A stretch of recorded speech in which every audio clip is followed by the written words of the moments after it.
Hello, hello. I'm Kelly Tolliday of Transform with Travel, and I am back with another update of our life here in La Barra, Uruguay with Boundless Life. I posted a couple weeks ago about our first full week in La Barra, Uruguay with Boundless Life.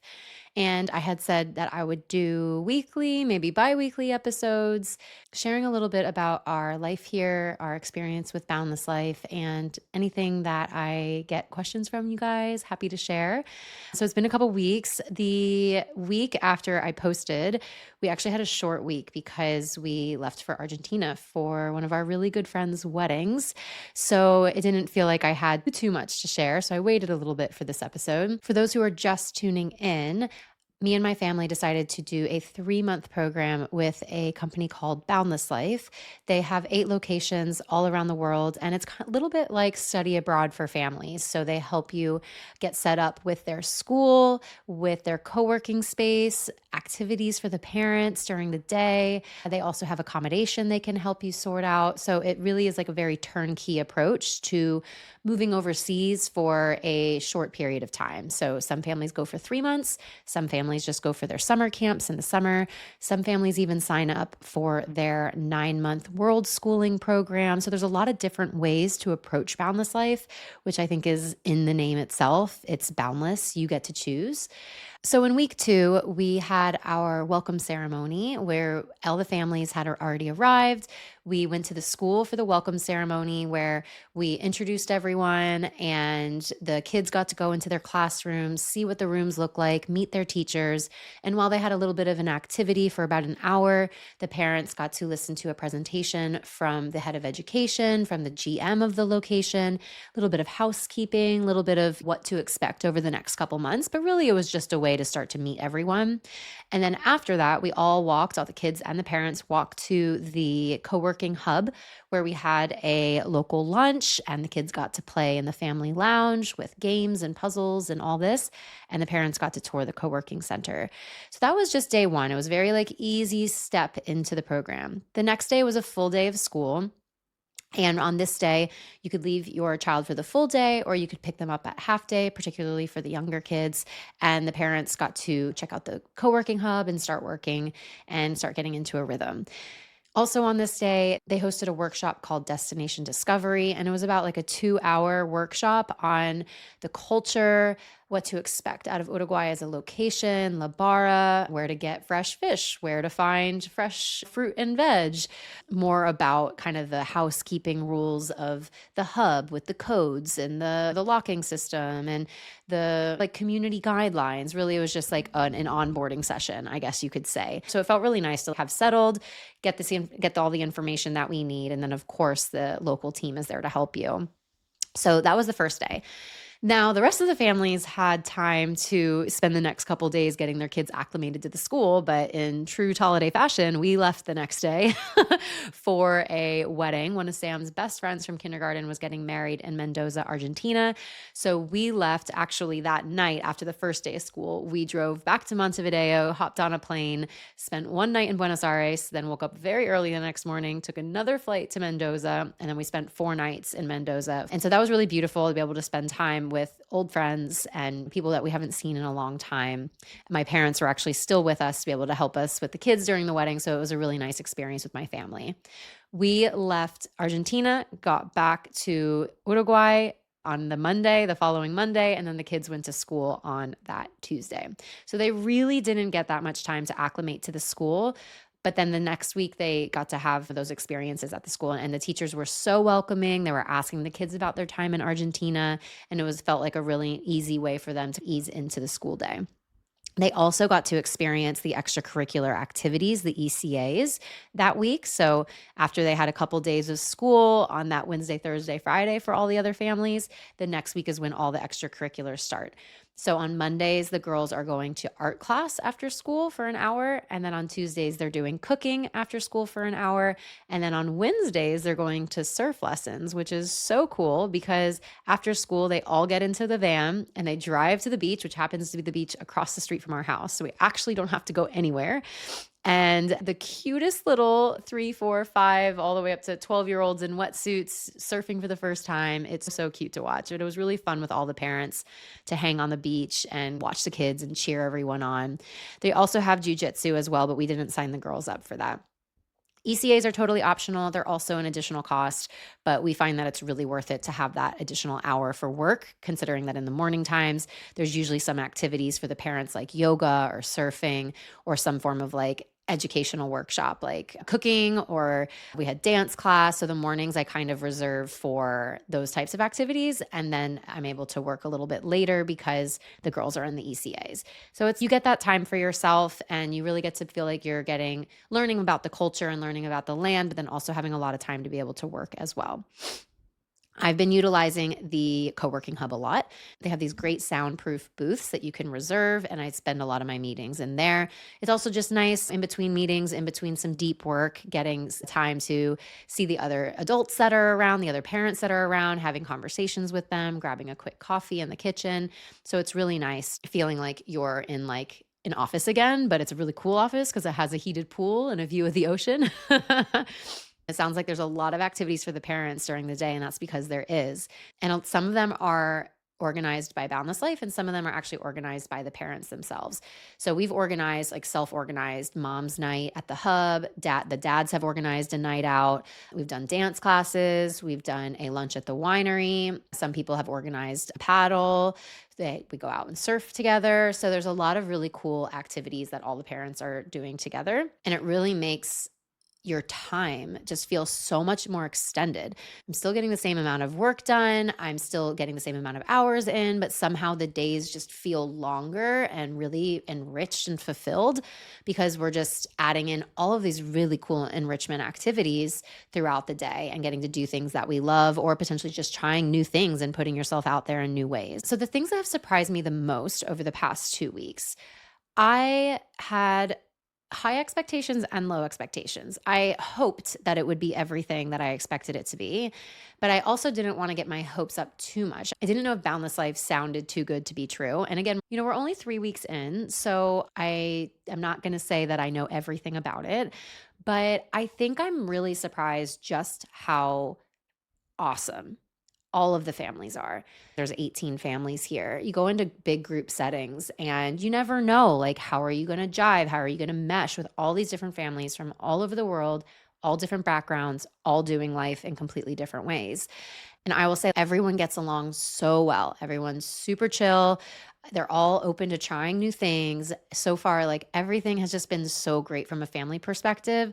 They're people who I'm learning so much from, and they think about the way that they can live their lives in different ways. And it's just very inspiring to be around so many really cool, different, unique families. And somehow our whole group just gets along really well. I mentioned just before, I didn't want to get my hopes up that Boundless Life could be as good as I expected it to be. And I didn't want to get my hopes up that is it too good to be true? So far into week 3, it really is. I've been really blown away with the amount of programming and activities and just how it feels like a very well-oiled machine once you get here. You're like, oh, okay, that all makes sense why they're doing it this way. Nothing feels rushed. Nothing feels like there's way too much going on. It's very well paced in terms of the activities. The local team here, the GM, the experience coordinator, the community coordinator, everyone is spot on. The education, you could just tell the teachers care so, so much about the development of your specific child. I've been really, so far, very blown away with the amount of logistics that it takes to pull a program off like this in one location, let alone that they have 8 locations all around the world. I've just been very impressed so far from a client experience perspective, from a hospitality perspective. I'm really excited to see how it continues to evolve over the course of the next few months, the more settled that we get. So I've been really pleased with how the Boundless experience has gone so far. Not that this next point has really surprised me because we are in South America in a Spanish-speaking country. So I'm not saying at all that anyone here owes any of us any bit of English speaking. But I will say, as opposed to other places that I've been, I've traveled very extensively through Central America and through South America. I will say, out of all those places that we've been, Uruguay is probably the least amount of English spoken. There's so many people that speak English to us, of course, because they can. And it's such a gift to be able to speak multiple languages while most of us only speak one. So, by no means am I saying that we are deserving of hearing English in a Spanish speaking country. But I will say, in comparison to other Latin American countries that I've traveled to and lived in, that there is a little bit less opportunities to find English speaking people around the area. So I will say that if it is if learning how to speak Spanish is on your bucket list, like it is for me. I used to be fluent about 15 years ago and then moved to Australia and lost it. It's a whole story. This is a really great place to learn how to speak Spanish because you'll be forced to. And the only way to truly learn is when you're thrown into an environment where you're forced to learn. There's so many places that I've traveled to and lived in Central and South America where I'll try to speak Spanish, but then majority of everyone speaks English and they're like, this is way easier if we just do English. Let's just stop the Spanish thing. And it's very easy for me to just revert to English because it's hard to speak another language. So this has been really good for me to be in a place where the default is Spanish and they will try to speak English to me if they can, but I've been really trying to just speak Spanish. And it's not that necessarily surprised me because, like I said, obviously it's a Spanish speaking country. By no means am I saying that they have to speak English to me. But yeah, in comparison to other places around Central and South America, it's a little bit less common, I guess I would say. So it's a really great place to learn as an adult for your children. And yeah, that's something that like was a very nice surprise because it's difficult some days when I'm really trying to communicate and I can't, but it's also forcing me to grow in ways that I didn't necessarily find in, let's say, Costa Rica or even like Panama. On the flip side of that, I will say the people that I've met who don't speak any English and I'm working on my Spanish, they're very patient. I ask them to speak slowly to me as the best that they can. And they are super, super patient and they really try to help. And that's something that also is not necessarily found in all over the world. And then the last thing of the last couple of weeks that has surprised me are the mosquitoes. So I don't know what in my head I was like, oh, Uruguay is just this really gentle, calm country, just wedged between Argentina and Brazil, some of the most like wildlife, ecologically diverse places in the world. So we have spiders, we have scorpions here, we have a lot of mosquitoes. We've had a torrential amount of rain the last couple of weeks, 2 cyclones. And the mosquitoes are really bad. I've lived in Southeast Asia. I've lived in Thailand. I've lived in Indonesia. I live in Florida and I'm a mosquito magnet. These mosquitoes are like monsters. You could be walking at a brisk pace. Hell, you could even be running and these mosquitoes will latch onto you and not go. Bring bug spray. That's all I got to say. I'm hoping it dries out soon, but there's a lot of mozzies. Not to say it's a con by any means, but it's just something it's surprising. I just didn't think. The last couple things I'll talk about is just some tips. So if you're considering doing a Boundless Life location in Uruguay, I would say, depending on which accommodation you choose, I would go to say that it's very recommended to have a car or at least an e-bike. I say that because you can get everything you need in this town by walking. You can walk to school, you can walk to the hub, you can walk to the grocery store. There's 2 or 3 different grocery stores in the area. There's a bunch of different specialty stores in the area. So you can really get all that you need in one location. You don't have to have a car, you don't have to have an e-bike. I think personally, it would make your life easier to have some sort of motorized vehicle because there are some really cool places around this area that you can go to after school. There's an area called Portal Bosque that I spoke about on the previous episode. That's about 5 minutes drive up a dirt road. And it's just acres upon acres of forest and all these really cool after school activities for the kids. So that's really cool to get to. There's all these little really cool beach towns that if you just keep driving the main road along the beach, that you go like 30 minutes up the beach and there's some really cool beach towns that you can explore on the weekend. There's farmers markets in the countryside. There's wineries. And while yes, you can totally get away with Ubering or borrowing a car or whatever, I personally think it's really nice to have a car, especially on the days if you're going to La Barra with Boundless Life on certain seasons. It's a little rainier in certain seasons. And sometimes depending on where you're staying, it might be a little bit longer of a walk. Like for us, it's about a 25-minute walk to the school. So on a day where it's like torrential downpour rain, it's really nice just to be able to get in the car. That said, rental cars are not cheap in this country. So just make sure that you're budgeting that if that's something that you are considering. And then the last thing, some tips, again, it's not a negative, it's not anything. It's just that things here tend to cost almost the exact same as home. Rental prices, car rental prices might be actually a little higher than home. Grocery store is almost like dead on the same price as it is at home. Going out to eat is about the same price as it is at home. Clothes, shoes, household items, the same as it was is at home. So if you're thinking that, "Oh, I'm going to go to South America and it might be a little bit cheaper," Uruguay is not the destination for that. With that said, it feels very safe. It feels very calm here. It feels very modern. It feels very, yeah, it feels like home. It feels very easy. So if cost is part of the decision of why you're choosing a certain boundless life or the other, I would say La Barra might not be your most affordable, like everyday living, cost of living location, whereas maybe like Greece or parts of Spain or even Portugal on an everyday basis, like groceries will be cheaper than at home. Usually going out to eat is usually cheaper than at home. So those are some of the things. Obviously, like their location in Bali is the cost of living is significantly cheaper depending on where you live. And I should say home for me is in South Florida. So we're not in one of the more affordable places in the US either. We actually were very prepared for it because we had heard from previous boundless families about this, but just something to keep in mind as you're choosing locations. Finances and budget is a big piece of it. And so choosing locations will vary greatly on how much everyday living will cost. So, I hope that was helpful for the past couple weeks. I've had so much fun. Like I feel like we've been here less than a month. We arrived into Uruguay March 28th and we haven't even been here a full month. I feel like we've been here a year.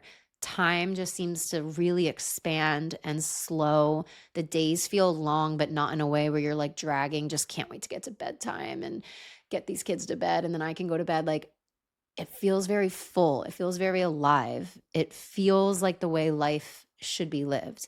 This morning, we went out for a surf and then I came back and took a shower. I called my best friend, got on work calls for the next couple hours. Like it just is a very easy flow of life that feels very enriched and very full. And we're super grateful. So I can't wait to share the next couple weeks with you all. If you're interested in Boundless Life, feel free to use my code KELTOL11, KELTOL 11, and you will get a discount on your first Boundless Life program. So feel free to reach out if you have any questions, and we'll talk soon.